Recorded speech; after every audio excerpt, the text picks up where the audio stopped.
সিটের প্রতি আস্থা নেই। আদালতে কেন্দ্রীয় এজেন্সি তদন্তের দাবি করবেন মার্চে। জগদ্দলের মেঘনা গেটের ঘটনা নিয়ে বললেন অর্জুন সিং। চলতি বছরের 26শে মার্চ জগদ্দলের মেঘনা মিলের গেটে ব্যাপক গন্ডগোল হয়েছিল। সেদিন তার বাড়ির সামনে বোমা গুলি চালানোর অভিযোগ করেছিলেন প্রাক্তন সাংসদ অর্জুন সিং।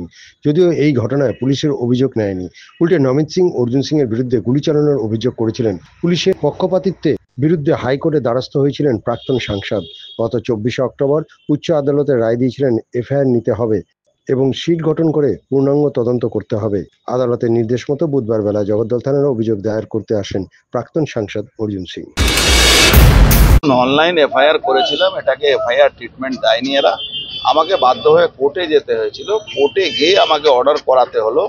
এই কোর্টে গিয়ে অর্ডার করাবার পরে আজকে এফআইআর করতে নিতে এরা বাধ্য হয়েছে। কিন্তু আমি 200% কনফার্ম আছি, এই এজেন্সি, এই জগদ্দল থানা বা এই police, state police, Mamata police কোনোদিন সঠিক তদন্ত করবে না।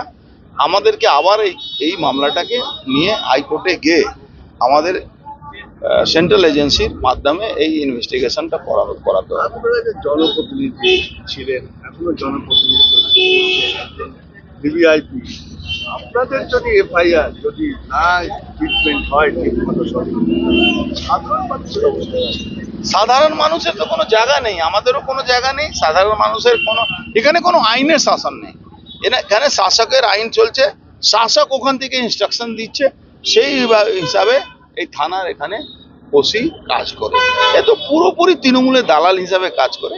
আমাদের এখানে থানার আসার কোনোদিন দরকার পড়ে না। এফআইআর করলে এফআইআর আপনি অনলাইন করতে পারেন, তার জন্য আমাকে আসতে হবে, কিন্তু ওদের একদম আমাকে আসতে হবে, মানে পুলিশের কাছে আমাকে যেতে হবে।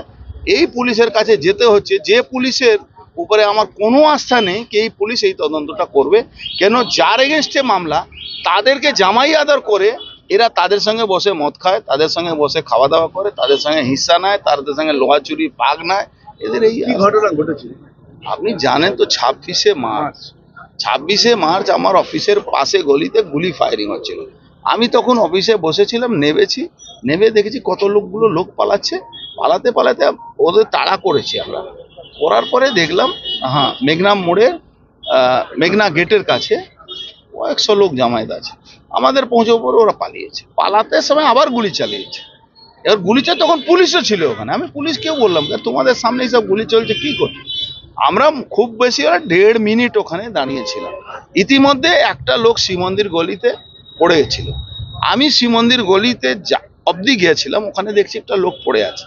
তখন ওর সঙ্গে একটা লোক ছিল, তাকে আমি বললাম, এটা কি হয়েছে রে, পড়ে গেছে কেন? বলে জানি না দাদা। আমি ওকে তুলে নিয়ে হসপিটাল, আমি ওই টোটো অটো দাঁড় করিয়ে ওকে ওই দিক থেকে টোটো অটো ওকে পাঠালাম হসপিটাল।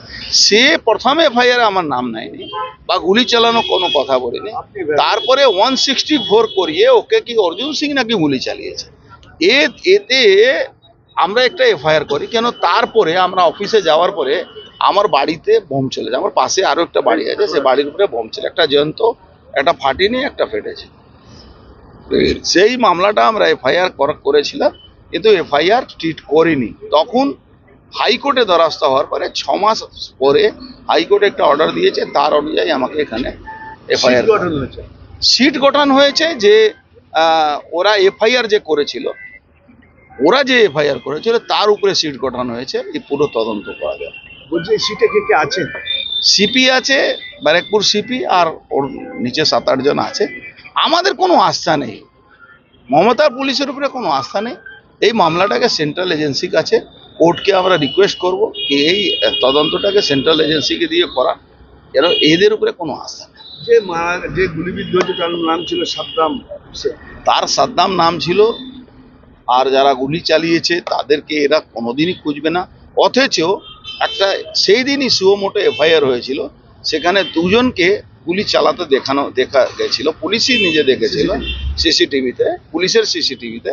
সেখানে নমিত সিং আর একজন আরো টেলুয়া বলে কি একটা ক্রিমিনাল আছে, তারা গুলি চালিয়েছিল। নমিত সিংকে অ্যারেস্ট করেনি, টেলুয়াকে নিয়ে গিয়ে কোর্ট থেকে আবার জামিন করিয়ে নিয়ে এসেছে। মানে এরপরে আপনারা সিবিআই দ্বারস্থ নিশ্চিতভাবে। কেন এই থানার পুলিশের উপরে আমার কোনো ভরসা নেই।